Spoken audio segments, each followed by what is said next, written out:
my mind. We'll see. Okay. We'll see. Uh, but well, I think I'll let you do the first episode because I think the first episode is a lot more. You're gonna have a lot more positive things to say about it than I did. Okay. Well, I mean, first off, this gets into the actual heart of the story. Both of these episodes touched on it, but this first episode really gets into the main story arc.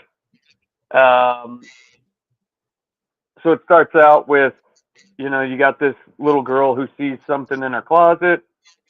Sam has a dream, and it's about their old house in Lawrence, Kansas. Um, he finds that out, by the tree. Tells Dean that they've got to drive to their old house, and it's all based off of Sam's premonitions. So Dean finally learns that he's got these premonitions. They get in the house. They know it's haunted. They go look through the dad's journal, which is not a first, but big part to the storyline. And they saw on page one, they thought it said, "I found the truth in Missouri," was the state, but then they find out that it's an actual psychic. They bring the psychic back to the house. The house is haunted. They don't think it's the same thing that took their mom, and they basically go through there. There's a little poltergeist fight scene while they're trying to put hex bags, or what would you call those? Protection Um, bags? yeah, protection bags. I think is what they actually do end up calling them eventually. But And the psychic says that we got to put them in the northwest, south, and east part of the house. And they only show them putting them into three sides of the house. But there's them fighting with the ghost. Dean gets the knives. Sam gets choked by a cord. The psychic lady, Missouri, gets pinned up against the wall. They finally throw the last protection bag in, and you see this big poof, and the poltergeist is out of there. The Missouri psychic lady says that all the ghosts are gone. Sam still has a bad idea about it, though, so they're waiting outside the house. And then Sam's premonition comes true. They go into the house, and Dean gets the mom out, and Sam's getting the kids. And then they see the fire monster that was in the girl's closet, and they make it down to the bottom of the stairs. Sam sends the kids out, and then Sam gets drugged back in. And this is a part I thought was really funny. Was the woman and the kids are off with the neighbors. All the neighbors are outside, and Sam is running up to the house with a shotgun and an axe, and then starts hatcheting the fucking door down while all the neighbors are in the front watching this. But Dean makes it in the house. Sam's pinned up against the wall. The fire demon comes. Dean's about to shoot it. Sam says no. Spoilers, turns into the mom. And then the mom has a little conversation. Sam's still pinned up against the wall, and then she sacrifices herself to get rid of the poltergeist. At the end of the episode, Missouri's walking back into her little storefront or whatever, and she says that boy has such powerful abilities, and he doesn't know you're there. And then this is the first time we see John sitting there. John can't tell him the truth, and I thought it was a good episode. And I will say another first. This was the first episode with no music at the end. I didn't even catch that even. But yeah, I guess so. But that's because the ending is kind of leaves off a little at a certain point. And yeah, Yeah. I mean, this is definitely the episode of the two I liked better because Hmm. it ties it back to the beginning once again. And I mean, the ending was amazing. But it overall the episode was it was good. I mean, it wasn't a bad episode. I not like I didn't have, it's not like I didn't enjoy watching it. The next It one, was yeah, we'll get to that. But it was a good and haunted house episode, and it tied into the story arc. I thought. and yeah, I mean, and folks, we didn't say it yet, but we are talking about episode 9 of season 1, and it's called Home. But I will, I mean, the first thing I thought was in the beginning of the episode when her daughter is hearing things in the closet, and the mom's like, "Oh, it's just rats," and I'm like, Hmm. I'm just thinking to myself like, "Yeah, you wish it was rats. Trust me, you wish it was Yeah. rats."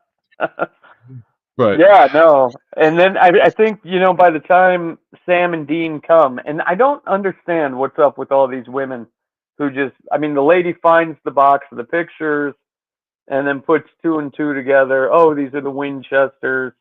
But just stopping to see our old house is two, like, big ass dudes, a single mom. She is really setting herself up naive. for disaster in the future. I mean, but this is also back in the times where that was the most uncommon thing in the world. Nowadays, yeah, nowadays that'd be sus as fuck. But and I totally forgot about Sam's premonitions. I totally forgot that was a thing even until I saw this episode. I'm like, oh yeah, I forgot about that part of the show. But Well, they touched on it the last episode, or whichever episode we went and saw Sam's college roommates, where oh, he was that was a having, few episodes ago. Yeah, okay, well, he was having the visions of his girlfriend dying before it came true. This is where Sam finally admits it to Dean. which it's all this is all connected, folks. We'll get to that by the end of this season probably, but it's all connected to certain things. But Hmm. it's and the next note I really had was Dean leaving a voicemail for his dad, basically begging for help. Like it was a little out of character for Dean, but it kind of shows like his human side a little more. Yeah. And he gets the business from everybody, dude. It's like Yep. the realtor episode, everybody's mean to him, and then this Missouri lady is constantly mean to Dean too. Well, he's got like that dickish persona that like you immediately assume he's gonna be a dick. So Yeah. it's and yeah I'll say the oh, go go for ahead, it. go for it. The plumbing part, I thought this was just a good episode altogether because it had that haunted house feel, like when the plumber is under there and then the toy monkey starts clapping, Yep, and then he's going to lose his hand. He ends up losing his hand, but yep. it's a good It was. I haunting mean, part. and I like that they actually visited like a psychic. Like that was kind of cool. That it kind of was like the first time they reach out to someone in the paranormal community for help because it's not the last time for sure. But And I was wondering, I don't know, do we see this lady again? I kind of think we do, or I might just be thinking of her off of other horror I movies. I don't I don't know if we see this particular woman again. I really don't remember her. They don't go back to their hometown again. I don't think for a long time. So I don't I don't think we see her again personally. But And this was first page in the dad's journal, was meeting yeah, Missouri. So, and we find out that his dad owned a garage, a yep, car garage where they were working, and that's how they find out about Missouri. Uh, yep. And I mean the fire. I thought the fire spirit was really done well. The it didn't look too CGI'd. It looked like it was really well done shot. And she didn't sacrifice herself for her sons. She defeated the spirit for her sons. She sent whatever it was back to where it came from. that's what the Missouri lady said, though, was she sacrifices herself to cancel out the poltergeist. She does come back later on, multiple times. So, Well, not well. She does come back. I wouldn't say multiple times, but she comes back very differently. So we'll get to that in a few years from now. But uh, I gave this a 4 out of 5. yeah, that's fair. I'd give it a 4 out of 5.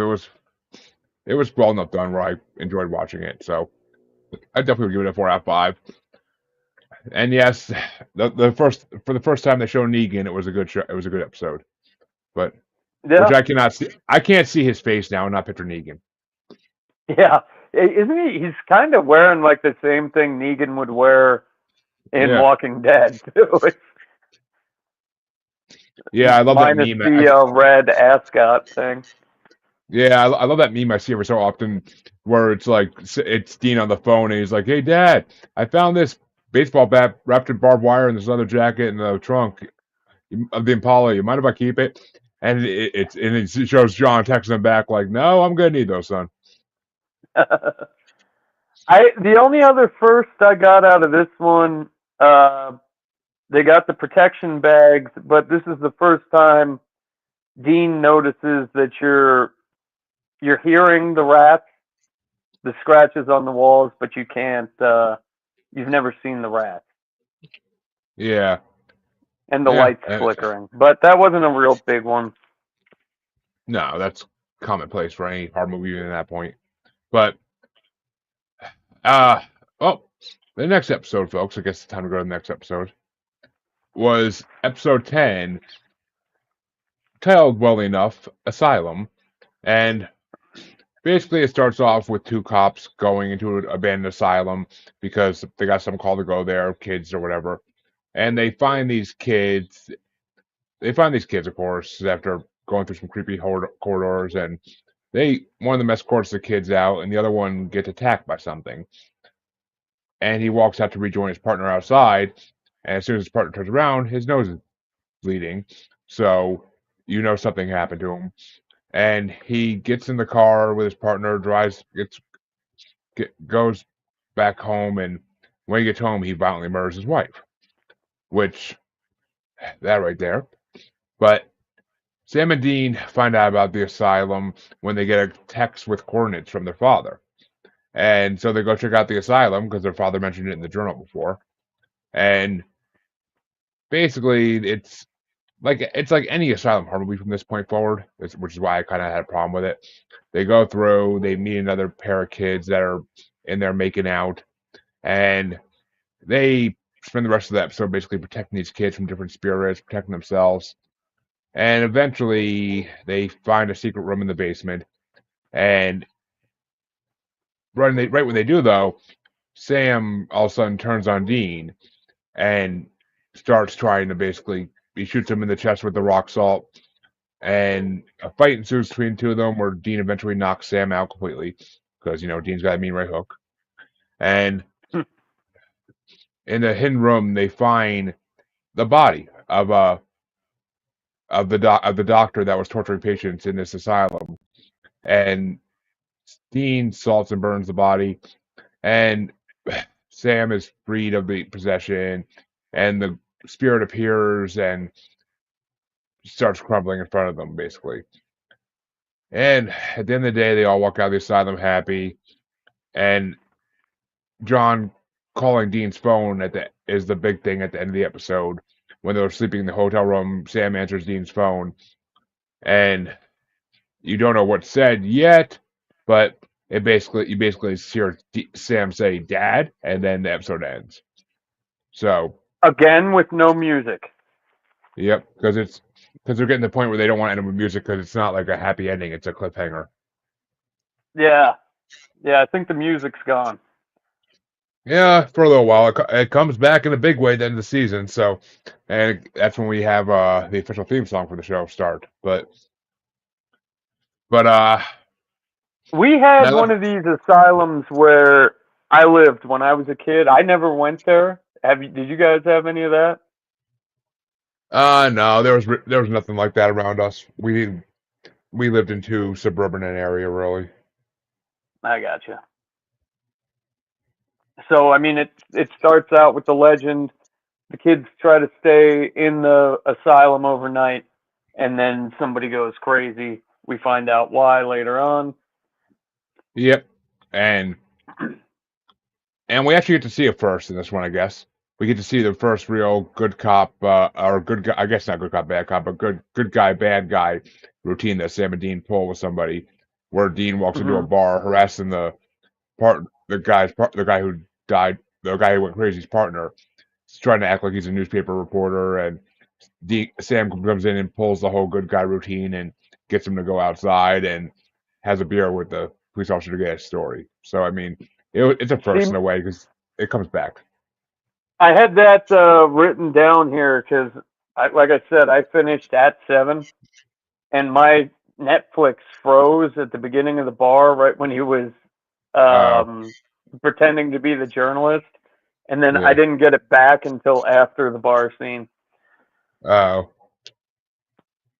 but yeah, But it's a first in a way, and the next note I really had on it was Sam's therapy session because he finds out that the son of the doctor at the asylum is a therapist, so he goes to try to meet them to get details on what's happening, and but it actually turns into a therapy session for Sam because the therapist breaks it down and makes him like actually talk about himself. But yeah, I had that written down too. Uh, so we find out that John is last seen in California. Sam and Dean's dad. yeah, I noticed that, and then they're looking through the journal, and Sam wants to call the feds to find the dad, and that's when the dad texts him the coordinates.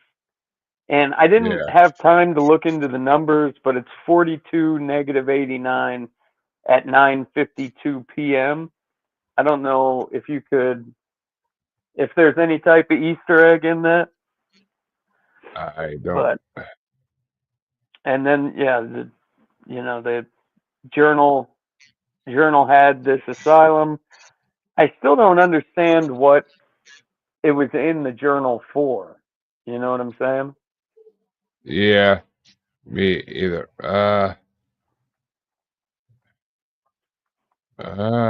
Yeah, I'm not sure. I'm trying to figure that. Negative 89 coordinate. It's not really giving me anything, Yeah. And but Sam and Dean have an argument about following Dad's orders. That was another big thing. This one kind of ties into the story arc too quite a bit. Um, the EMF goes crazy, and they're still using night vision, which they've already done so far.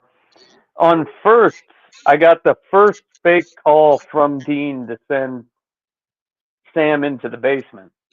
So this is the first time a ghost has oh, actually, communicated okay. through a cell phone. 42 negative 9 is right. It's Rockford. I believe this is Illinois. It's right Yeah. out, or it's right outside of Chicago. Is it a real asylum? I don't know. I don't know. Rockford, Illinois. The Roosevelt Asylum. Oh, the Roosevelt Asylum in Rockford, Illinois was featured in the 2005 Supernatural episode. Um, so Supernatural is the first thing that comes up, not a. I don't know. Oh, I guess the old Roosevelt Asylum actually is a real place. So yeah, okay, they used a real place and kept the Okay. name. So Cool. Yeah, there was the first time Dean dodges a shotgun blast this episode too. yeah, and I mean another first was this is the first time they actually decided to listen to spirits to hear what they had to say. Yep. So Yep. There that's a were first. good spirits, and that one of them kissed that teenage boy. Yeah, and I mean, yeah, I mean, that goes into a whole thing later, but ex- So I mean, the only other first I got is Sam tried to gay up the ending, talking about his feelings. I mean eh, that's it's coming. It's coming every episode, but we're yeah, inching our way there. but I mean, the next note I really had was about the experimentation on the patients because it's a classic asylum horror trope that it's just Hmm. about most asylum horror movies are just about the doctors doing horrible things to patients and spirits trying to get their revenge. So it's And then we had the spirit under the table. Remember when Sam or yep, Dean passed by, and you had the yep, like full on House on Haunted Hill, 13 Ghosts effect with the head moving. Yep. I thought that was good. Oh yeah, it's a I forget what I forget the name they call it in this show. There's a name for it. It's a ghost replay when they're basically stuck doing the same movements over and over again, Yeah. like they're stuck on a recorder or a projector or something. I thought it was good. I But gave this one a 4.5 out of 5. I mean, I honestly would give it like a at highest a 3.5 out of 5. I didn't think it was that great. Mm, But I just watched a shitload of Asylum horror movies for a bracket a couple months ago, so I'm kind of worn out with the whole Asylum horror burnout. movie idea. Yeah, I'm kind of burned out of the Asylum horror movies at this moment. Kind of getting burnt out of werewolves at this moment too, watching for this next bracket, but that's all right. How many Werewolves like werewolf movies are there? 119 according to this list. Holy shit. How many of them are I mean, good? 3? we're only watching the first part so far. We're only doing the first part right now, but there's actually a few good ones. But there's a lot of good ones. I mean, the Howling series alone is amazing, Okay. and there's a lot of good ones. I mean, there's a lot of crappy ones too. Don't get me fucking wrong. There's a lot of crappy ones, but there's a lot of older good ones from like British horror from like the 50s, 60s, 40s. Like it's a lot of black and white stuff that's really good. And Okay. the designs back then were less CGI, more actual designs, and they were done really well. So, Yeah. but and the next episode holds a surprise with the conversation with John and what he says, but I'm not gonna spoil shit for next week. But I mean, the whole the ending was good. The ending was the best part of it, though. Sam and Dean fighting, and then him burning the body is a classic supernatural ending. Yep. Yep. While he's being attacked. There's a first. Yeah. Oh, Throwing the yeah. lighter while he's attacked. Yeah.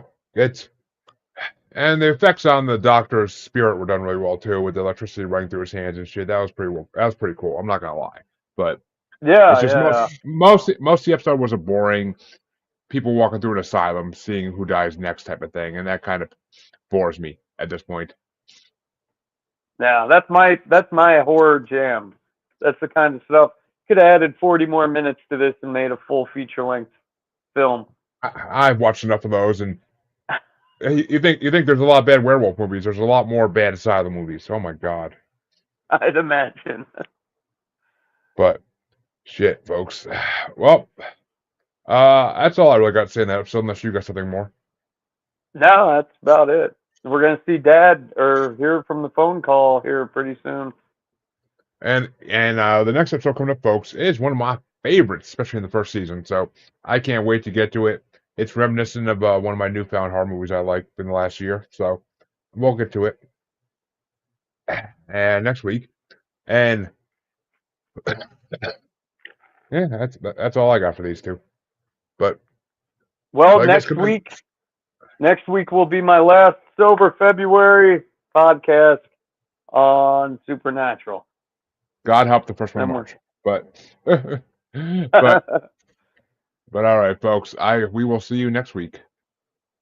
Take Have it a good easy, one. everybody.